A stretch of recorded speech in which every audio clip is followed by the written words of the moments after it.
A graça e a paz do Senhor sobre a vida de vocês.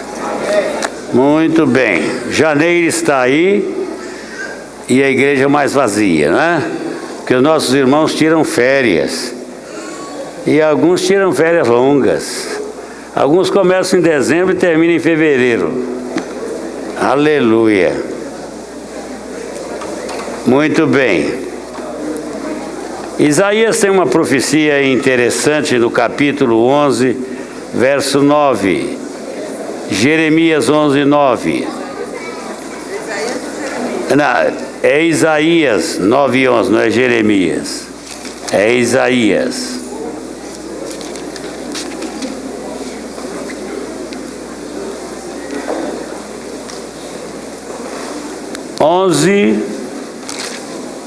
Não, é 11, 9. Antes de ler, vamos orar? Senhor, Tu tens a mensagem para o coração do Teu povo. E Senhor, nosso alvo é entregar esta mensagem. Dá-nos sabedoria agora, que o Espírito Santo nos tome e nos dirija, tanto o pregador quanto os ouvintes.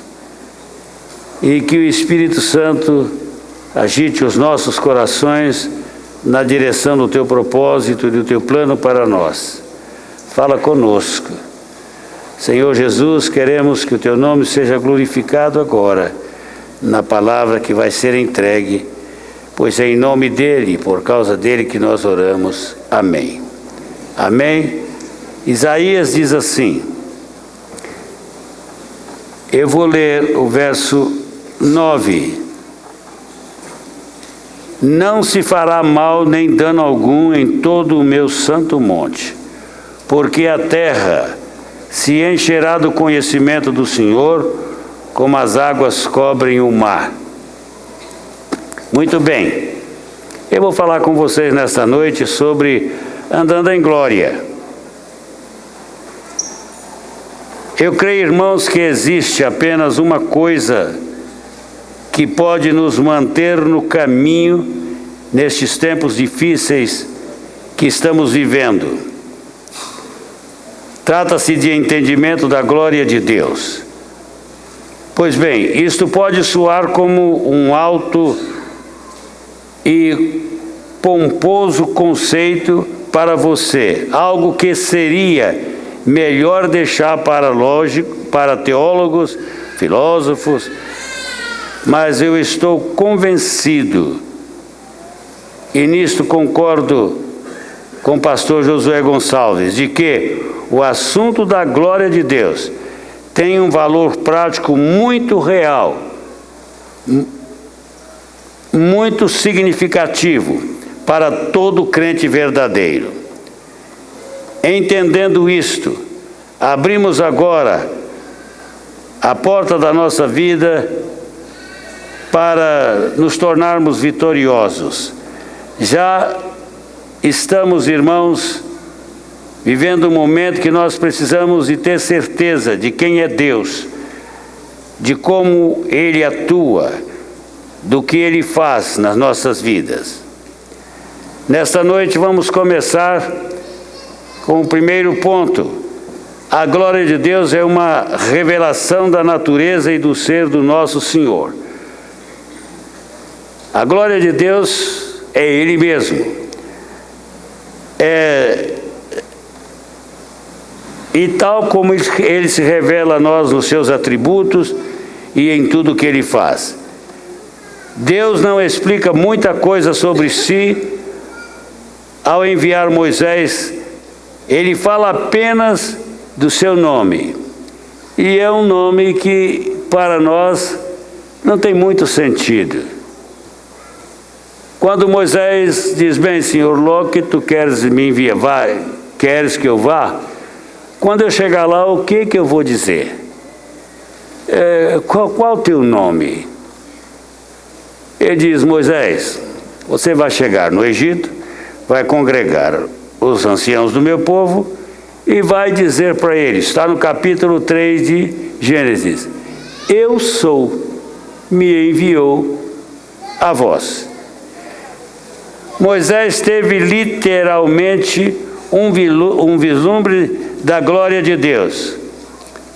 Por quê? Porque Deus é o único que é, que será e que foi.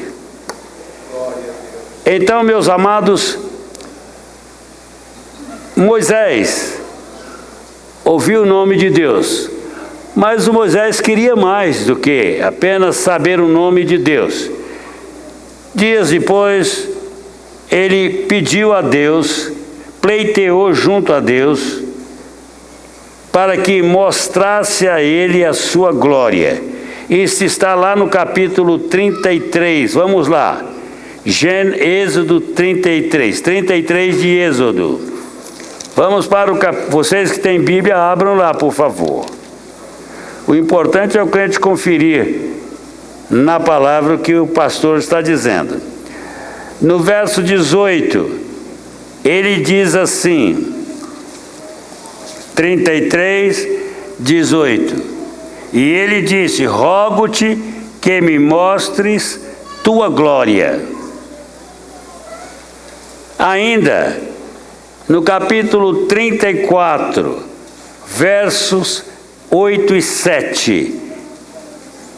E Moisés se apresentou, ou se apressou a inclinar-se à terra e adorou. E ele disse: ó Senhor, se adquirir tua graça, vá o Senhor no meio de nós, porque este povo é cabeça dura, e perdoa a nossa culpa, nosso pecado, faze-nos tua posse. Em que contexto Moisés disse isso? Quando você pega esse capítulo 34 e lê do verso 5 a 7, você vai encontrar o seguinte: e o Senhor desceu numa nuvem, e Moisés se pôs ali junto dele e invocou o nome do Senhor, e o Senhor passou adiante dele, e ele clamou: Senhor, Senhor, Deus misericordioso e compassivo, paciente, grande em misericórdia e verdade, que conserva a misericórdia com milhares, perdoa a culpa, a transgressão e o pecado, mas diante de quem ninguém é inocente, que pune a culpa dos pais nos filhos e nos netos até a terceira e a quarta geração. E a terceira e a quarta gerações. E a quarta gerações são duas. Então, queridos, Moisés está estarrecido. Mas sabe por quê? Porque ele, no momento que Deus passou adiante dele, ele pôde avaliar a extensão da graça, da misericórdia, do perdão de Deus. E ele então avalia tudo isso. Ele vê Deus compassivo, paciente, grande em misericórdia e verdade, que ama o seu povo. E é interessante que antes Deus chamou a Moisés e disse: Moisés, vem aqui. Olha, cheguei à conclusão que eu não posso ir no meio deste povo. E Moisés diz: mas por que, Senhor? Porque se eu for no meio dele, esse povo é tão cabeçudo que eu vou ter que destruí-lo. Eu vou enviar o meu anjo. Aí Moisés disse: epa, para lá. Enviar o teu anjo? Senhor, pois, diante de tudo que nós conhecemos um do outro, eu quero lhe dizer algo.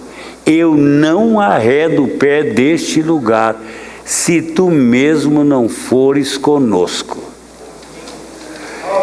Eu não quero ninguém no teu lugar, porque, Senhor, só tu és o sentido da nossa vida. Só tu podes nos livrar, não há ninguém mais. E logo depois Deus disse: tá bom, Moisés, eu vou com vocês.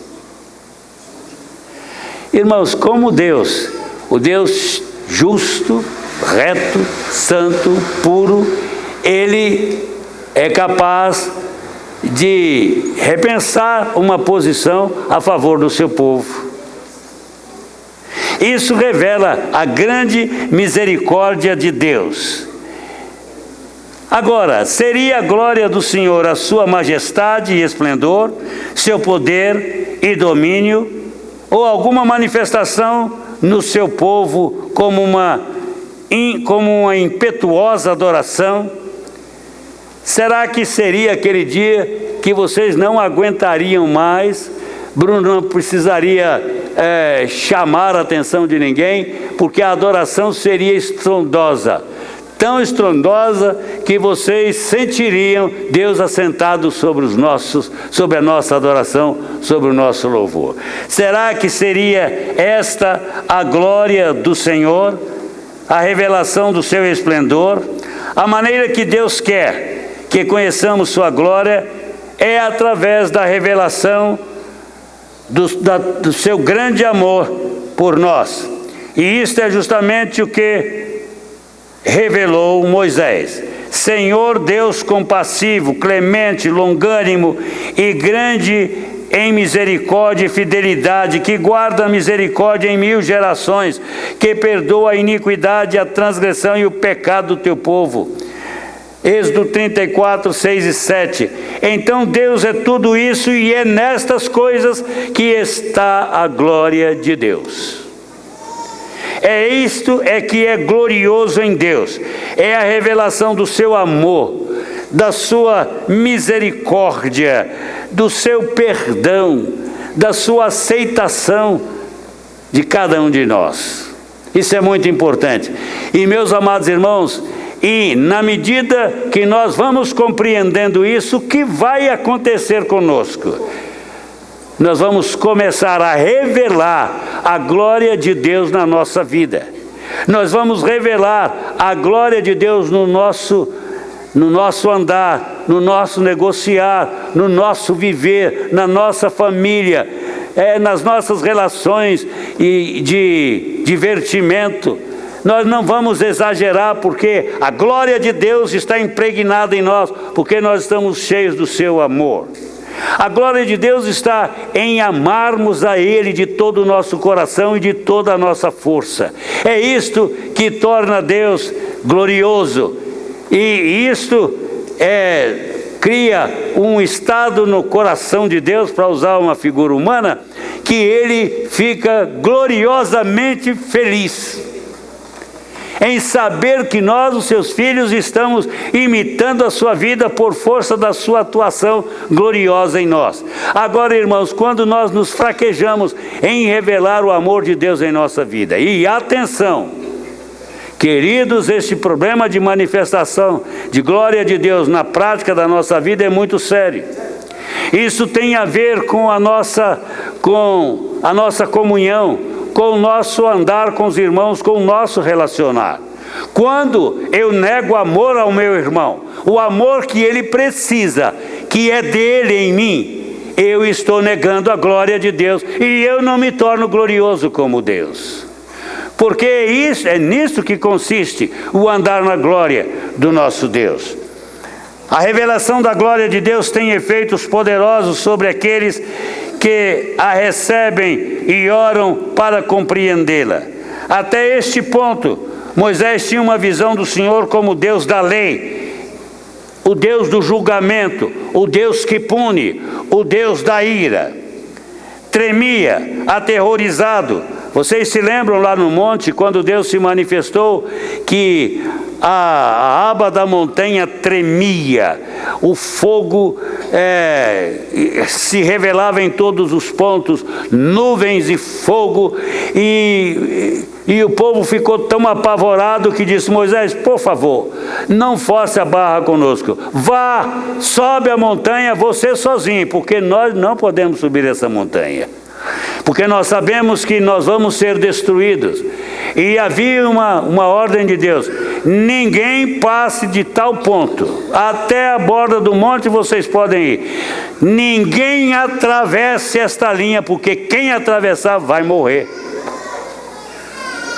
Isto era o que Moisés conhecia.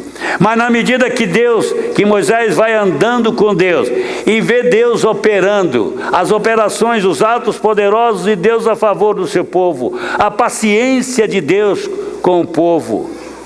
O povo era duro demais. Quão duro nós somos nas nossas expressões cristãs. Nós somos vagarosos demais, irmãos. Nós confiamos na nossa cabecinha.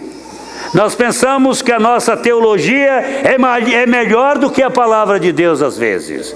Nós pensamos que aquilo que nós aceitamos ser doutrina de Deus é melhor do que o que Deus tem revelado na Bíblia. Nós achamos até que os grandes homens do passado, Lutero, nós achamos que Melanchthon, que Calvino, foram homens extraordinários, maiores do que tudo que nós imaginamos. E achamos que a palavra dele é lei. Deles se tornam lei para nós. Nada disso se compara à vivência dos princípios de Deus que torna a nossa vida gloriosa, e está na Bíblia. Não está naquilo que nem Barth, nem Tillich, nem nenhum dos teólogos contemporâneos tem dito. Aliás, a teologia deles é confusa. Mas a de Deus é clara, até uma criança pode entender. E então, irmãos, agora que Moisés anda com Deus, tem uma convivência com Ele, ele começa a ter uma nova visão da glória de Deus. Não é um céu majestoso, glorioso, um trono tremendo acima de todos os tronos do universo. Não há trono da altura do trono de Deus, não há trono tão majestoso, tão lindo, tão glorioso, mas não é isto que é a glória de Deus. É o que Deus é, em amor, misericórdia, é compassividade. Deus é compassivo. Eu fico, às vezes, tem dias que eu estou assim, meio azedo. E eu estou muito contestador naquele dia. Senhor, mas isso não está acontecendo. E Deus, na medida que eu vou acalmando o coração, eu posso avaliar como Deus é misericordioso comigo. Eu no lugar dele, eu já teria me torrado há muito tempo. Porque cabeça dura, cabeça oca. Mas Moisés era o homem mais compassivo da terra. Era Deus quem brigava por Moisés. Moisés nem estava aí. Vinha o Coré, fazia uma grossura, e Moisés suportava aquele Coré. Se Moisés abrisse a boca, ser torrado, ele viraria torresmo na hora. Mas Moisés não, Moisés aguentava. Moisés aguentou Arão com o seu medo. Arão era medroso e fez o bezerro de ouro, trouxe juízo, mas Moisés aguentava. Aguentou Miriam. Miriam estava criticando Moisés, estava criticando a esposa de Moisés. Ela se intrometeu no casamento de Moisés. Com que direito alguém se intromete no casamento de alguém? Às vezes os crentes chegam para mim, pastor, vai falar com o irmão, porque o casamento dele, eu digo, ele não me falou nada. E eu não me acho no direito de entrar no casamento do Fábio e dar pitaco no casamento dele. Nem no do Daniel, nem do Zé Carlos, nem do Elias, nem do Bimbato. Agora, se me procurar, eu posso conversar. Mas o Moisés suportou todas estas coisas. E Deus chegou e disse assim, Moisés, você é gozado. Eu acho você... Olha, se alguém fizesse o que Miriam e Arão fez, levaria uma cusparada na cara. Ele disse, Senhor, tem misericórdia, não mate a Miriam. Ela ficou leprosa porque se levantou contra Moisés. Moisés foi lá e orou para Miriam. Ele disse, mas Moisés, vem cá, você não quer que eu discipline Miriam? Senhor, perdoa. Deus disse, olha, não vai passar assim não. A Miriam pecou contra você. E pecou contra mim, que escolhi você. Ela duvidou da minha capacidade de escolha. Então Moisés ela vai ficar leprosa 7 dias, fora da vivência da congregação, para ela aprender a lição. Fofoqueiro não pode estar no meio do povo. Tá bom, Moisés? Mas, Senhor, é isso que eu vou fazer, Moisés. Está dito. O Arão não foi punido porque ele foi na conversa da Miriam. O Arão era Maria, vai com as outras. Mas Moisés aprendeu com Deus a tolerar. Mas há coisas que Deus precisa tratar no meio do seu povo, senão degenera tudo. Agora, irmãos, é muito importante que aprendermos com Moisés, porque o seu crescimento com Deus aumentou tremendamente. E Moisés era um adorador. No verso 8 do capítulo 34, ele diz: e Moisés se apressou a inclinar-se à terra e adorou. Ele afundou a cara na terra e adorou. Enquanto nós adoramos pulando e batendo braços e pernas, ele não, ele afundou a cara na terra e adorou a Deus. Ele aprendeu a ser um adorador.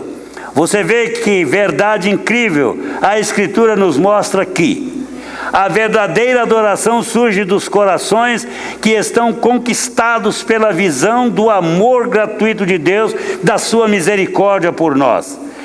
É baseada na revelação que Deus nos dá de si mesmo, de sua bondade, de sua misericórdia, de sua prontidão para nos perdoar. Então, se devemos louvar a Deus em espírito e em verdade, nossa adoração deve ser baseada nesta admirável verdade a respeito de Deus. Adoramos pelo que Ele é, pelo que Ele fez. Verdadeiramente, quando recebemos a revelação da glória de Deus, nossa adoração não pode fazer outra coisa senão mudar. Por quê? Ver sua glória muda a nossa maneira de viver. Quem vê a glória de Deus vai viver de uma forma diferente. Vai ser marido diferente se for marido, vai ser esposa diferente se for esposa, vai ser filho diferente se for filho na dependência dos pais. Vai ser amigo diferente, vai ser pastor diferente, vai ser líder diferente, vai ser jovem diferente, vai ter namoro diferente, vai ter casamento diferente, vai ter negócios diferentes, negócios que honrem a Deus, negócios que são feitos sem medo da Receita Federal, sem medo da Polícia Federal bater na porta. A vida vai mudar. Porque, irmãos, a verdadeira visão de Deus muda a gente. E, na verdade, o que está acontecendo com a igreja é que nós estamos perdendo a nossa visão de Deus. Nós não estamos mantendo uma visão num patamar que mantenha a nossa vida firme, adoradora, gloriosa. Porque, irmãos, quem quer viver gloriosamente tem que aprender a conhecer a Deus. Eu estou convencido de que esta é a única forma para ocorrer mudança duradoura. Não vem da participação de seminários, de como fazer ou de como ouvir oradores famosos ou de observar mensagens de autoajuda, de livros ou fitas.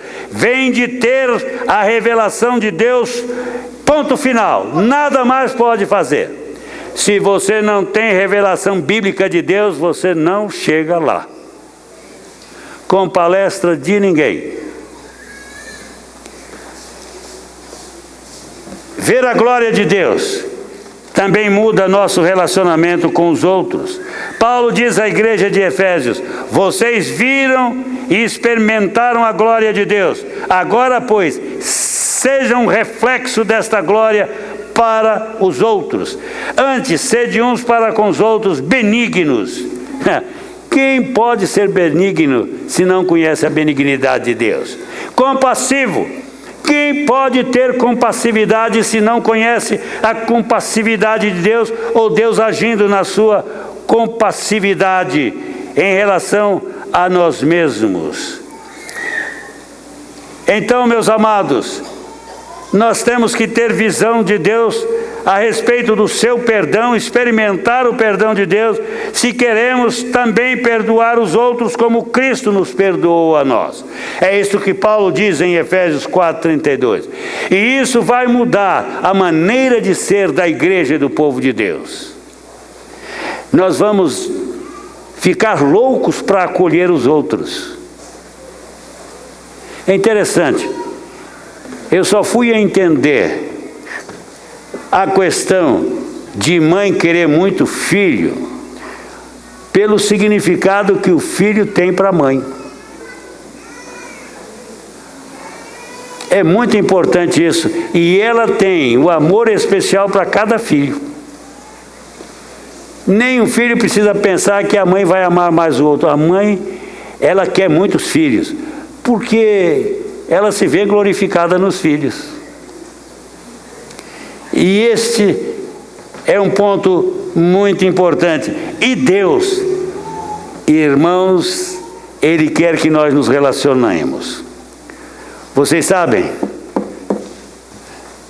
Vocês querem cada cadeira cheia aqui, e com mais cadeira aqui na galeria, e gente assentada aqui? Vou dar uma dica para vocês. Se torne profundos nos relacionamentos de vocês. Chamem os outros a vocês. Ofereça resposta aos outros. As pessoas estão morrendo de solidão. As pessoas estão morrendo por não saberem o caminho. E nós vamos resolver isto procurando-as, amando-as. Não é só chegar e pregar um evangelhozinho, vai da valsa, futebol clube, mas é relacionar-se com elas, ter uma vida tal que no relacionar-se com elas, elas vejam Cristo encarnado em vocês. É isso aí. E nisso está a glória de Deus. Deus se sente glorificado num povo assim. E como andar em glória? A revelação da glória de Deus para nós tem relação com nossa comunhão com Ele. Então, vocês querem andar em glória diante de Deus, imitando-o, aprendam a ter comunhão com Ele. Sem cobrança. Amem a Deus tanto que desejem estar com Ele. É muito bom. Lembra lá essa quando você se apaixonou por ela? Como era? Hein? Lembra, Elias? Já vai muito tempo, né, Elias? 52 anos. Hein, Bimbata? Lembra? Puxa, não havia tempo bastante para os dois ficarem só. Está vendo, Marcelo, como funcionava? Por quê? Por causa do profundo amor que havia, desejo de estar com Ele. E quem ama a Deus é assim também, quer estar com Ele, fica procurando uma chance. Eu trabalhei com um crente na loja, e eu disse, rapaz, aí um dia eu comecei a observá-lo, ele ia demais ao banheiro. Eu disse, você vai demais ao banheiro, você tem um problema intestinal? Eu disse, não. Vilaça, não conta para ninguém porque você também é crente. Mas é porque eu tenho uma saudade de Deus e eu corro lá no banheiro de vez em quando e eu tenho que dar uma palavrinha com Deus. E é lá no banheiro, porque nessa loja não tem lugar. E eu vou lá. Né? Parece a Raposa e o Pequeno Príncipe. Lembra? Já leram o Pequeno Príncipe? Eles tinham um horário de encontro marcado, e os dois se esforçavam o máximo para estar ali naquela hora, naquele lugar. E daí vem a palavra: tu te tornas eternamente responsável por aquele que tu amas, por aquela que tu amas. tu te tornas eternamente fascinado pelo Deus que te salvou através do seu Filho ali na cruz. Tem que ser, gente. É isto que é a igreja. É viver fascinada. É viver arrebatada por aquilo que ela tem de recursos em Deus. Se a gente entender isto, não importa o que vai acontecer no mundo, porque Deus é Senhor do mundo. Não importa se o anticristo vai ser feio ou bonito, ruim ou bom, não importa.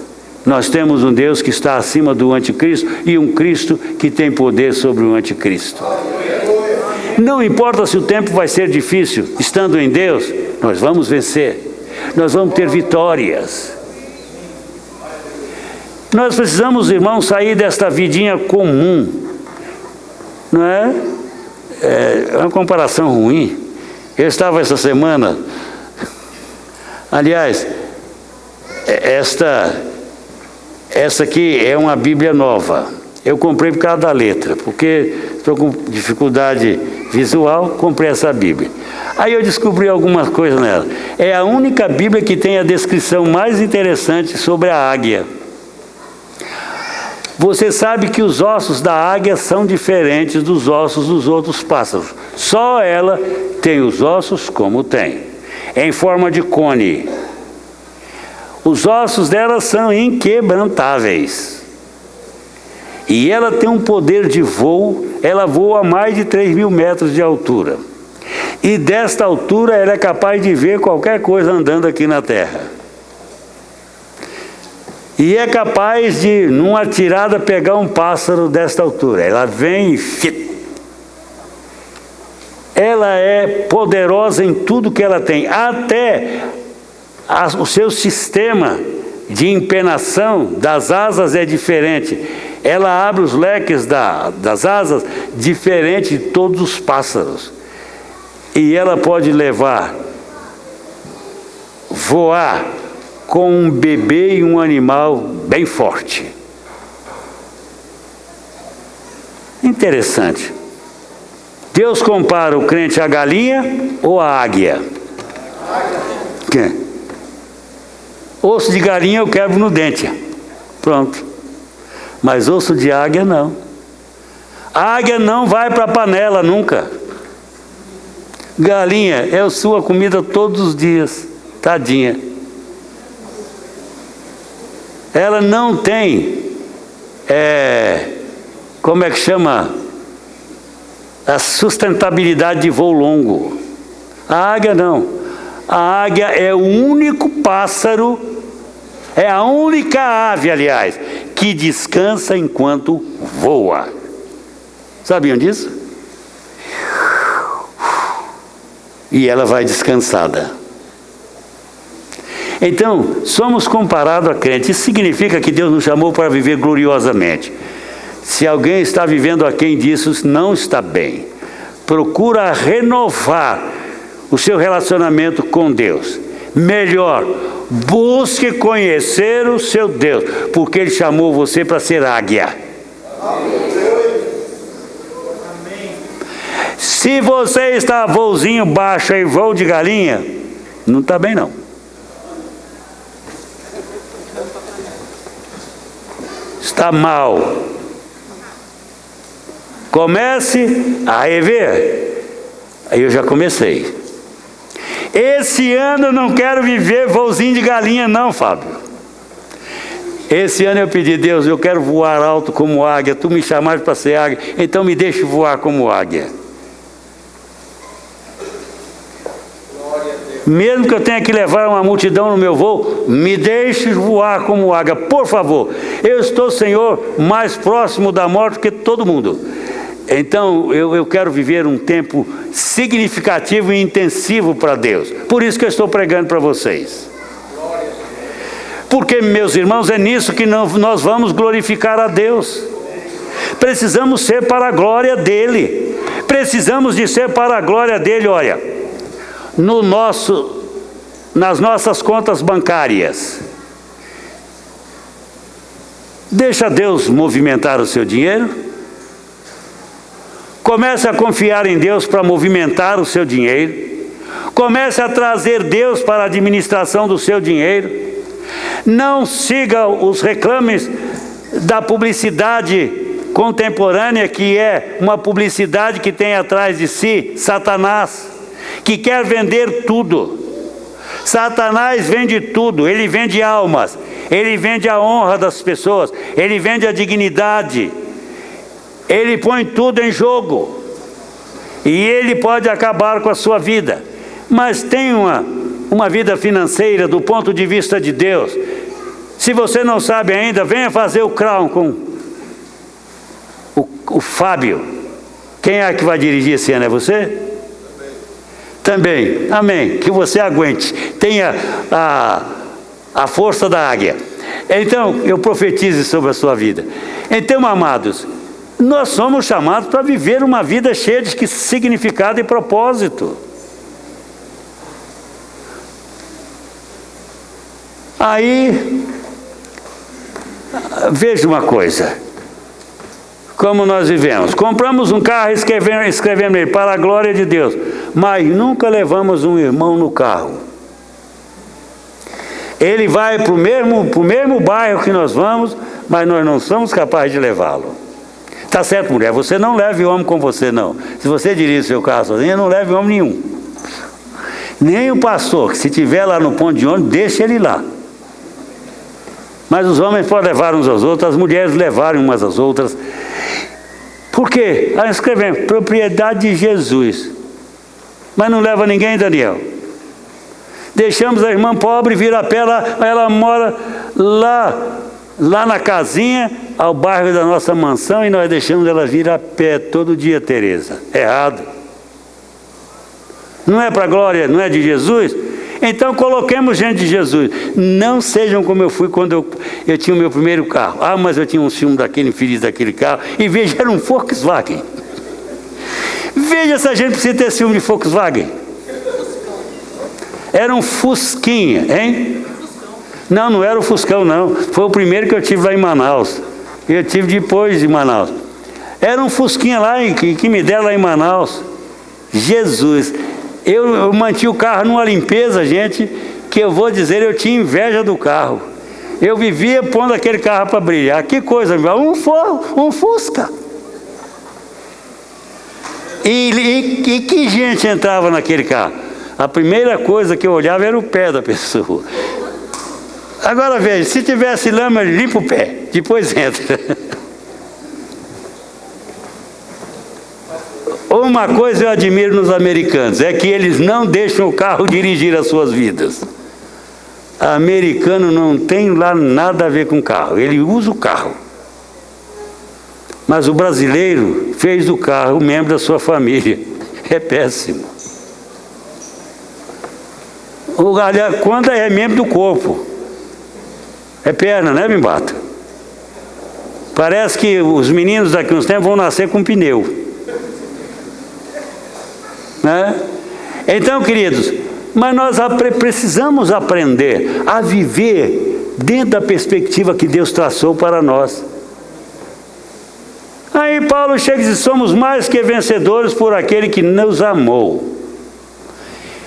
E se você vir o texto bem, você vai dizer que ele vai dizer os inimigos que não têm poder contra você. Aí você vai entender que você é chamado para viver acima da média de todo mundo. Crente é chamado para viver acima da média, em termos de significado de vida. Se a juventude cristã entender isso, os nossos homens e nossas mulheres estarão no poder muito brevemente. Nós não vamos nos conformar com viver aquém do padrão de Deus. E, queridos, tudo é possível de ser alcançado quando Deus está vivendo em nós através do Espírito Santo. E nós precisamos de urgentemente mudar a nossa perspectiva, a nossa visão de Deus. crente precisa saber que ele é chamado para ser cabeça. E isso é muito sério. Moisés diz, vocês foram chamados para ser cabeça e não rabo, não cauda. Prepare para isso. Estude, leve a sério a vida. Trabalhe. Porque o projeto de Deus é grandioso para nós. É interessante como vai ser a nossa vida em Deus. Paulo diz para os crentes, por que vocês estão brigando aí uns com os outros? Essas briguinhas bestas, eclesiásticas de vocês. Por que vocês estão aí se atrapalhando, acusando uns aos outros, com problemas com os outros? Será que não há alguém entre vós que possa dar um caminho, uma direção? Irmãos, mudem a perspectiva de vocês, porque, olhem bem, nós, diz Paulo, governaremos o mundo.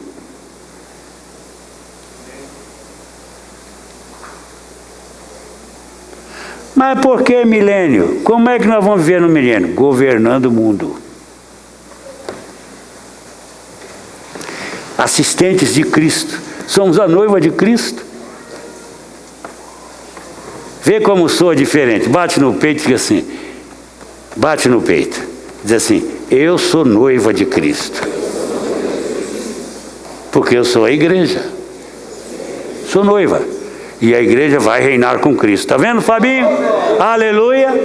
Você vai reinar. Nós somos chamados para reinar, gente.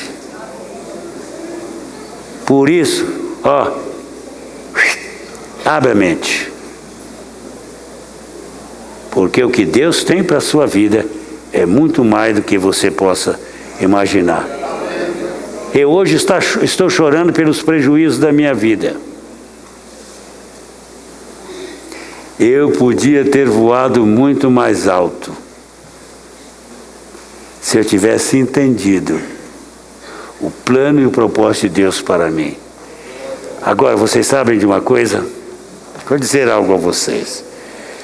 Esse sermão é muito grande e eu vou parar, mas eu quero parar falando com vocês uma coisa.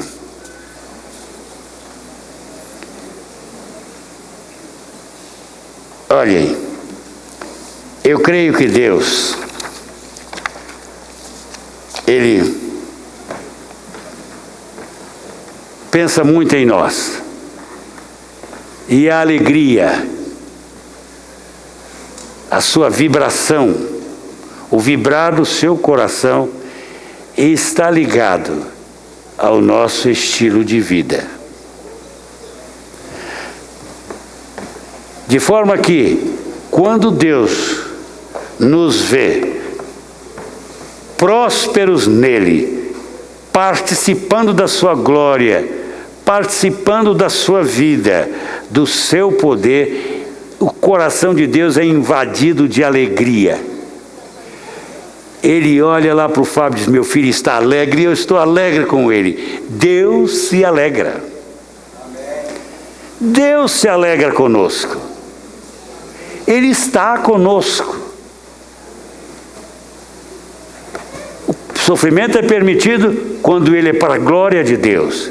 Por isso devemos ter cuidado quando estamos sofrendo, para não pecarmos contra Deus. Um dia eu fui visitar um outro pastor, ele estava no hospital evangélico do Rio de Janeiro, e eu estava pastoreando o Rio de Janeiro, e ele era muito amigo, foi para o hospital e eu fui. E ele me disse assim, meu pastor, eu era bem mais novo do que ele, naquele tempo eu estava começando o ministério. Ele me disse, você é muito jovem. E eu vou compartilhar uma coisa que eu não compartilhei com os outros que vieram aqui. Olha, viva uma vida para glorificar a Deus, mesmo que você esteja como eu estou. Esse câncer que eu estou enfrentando é dolorido demais. Você não sabe a intensidade das dores que eu tenho passado neste hospital. Vem os pastores aqui, orem pela minha cura, mas eu sei que eu não vou sair desta. Mas olha, eu estou feliz e eu quero dizer para você, seja um pastor segundo o coração de Deus. Venha o que vier, aprenda que Deus nos ama. E eu não tenho medo não. Por exemplo, veio um aqui hoje, orou para que Deus me curasse. Eu sei que aquilo foi bondade dele, porque ele sabe, ele é um dos meus amigos da chegada, ele sabe que eu não tenho cura. Mas eu não me sinto enganado por ele não, é o amor dele que o leva a orar assim. Mas eu sei que eu estou nas mãos de Deus. Sei, Vilaça, que eu vou morrer, mas eu estou com o Senhor. Eu digo, é pena que eu não vou ser o pregador do seu féretro, porque você é um homem muito importante e não sou eu que vou pregar para você. Eu estava começando, né? Ele disse, eu queria que fosse você. Eu digo, não, mas eles não vão deixar não. Eu posso até dar um testemunho, mas você não quer que eu fale isso. Então, irmãos, olhem, nós temos que estar bem. A despeito dos apartamentos que você vende por mês ou não vende, Laércio. Uma coisa que você precisa saber é que a despeito da venda ou não de apartamentos, Deus tem você onde? Na palma da sua mão. Você está lá. Ele conta você. E você já pensou ser contado como filho de Deus? Isso nos leva a trocar o nosso sistema de vida. Há uma coisa pela qual eu oro: que você aprenda a viver o estilo de vida de Deus. Hoje eu fui no aniversário. Eu fiquei alegre naquele aniversário, sabe, Fábio? O Fábio estava lá. Sabem por quê? Porque aquela menina fez um aniversário de menino cristão, de família cristã. Não teve nenhuma musiquinha mundana, nada mundano. Só louvor. Que coisa linda. Não teve mais nada. Só isso. É isso aí. Somos chamados para viver a moda de Deus.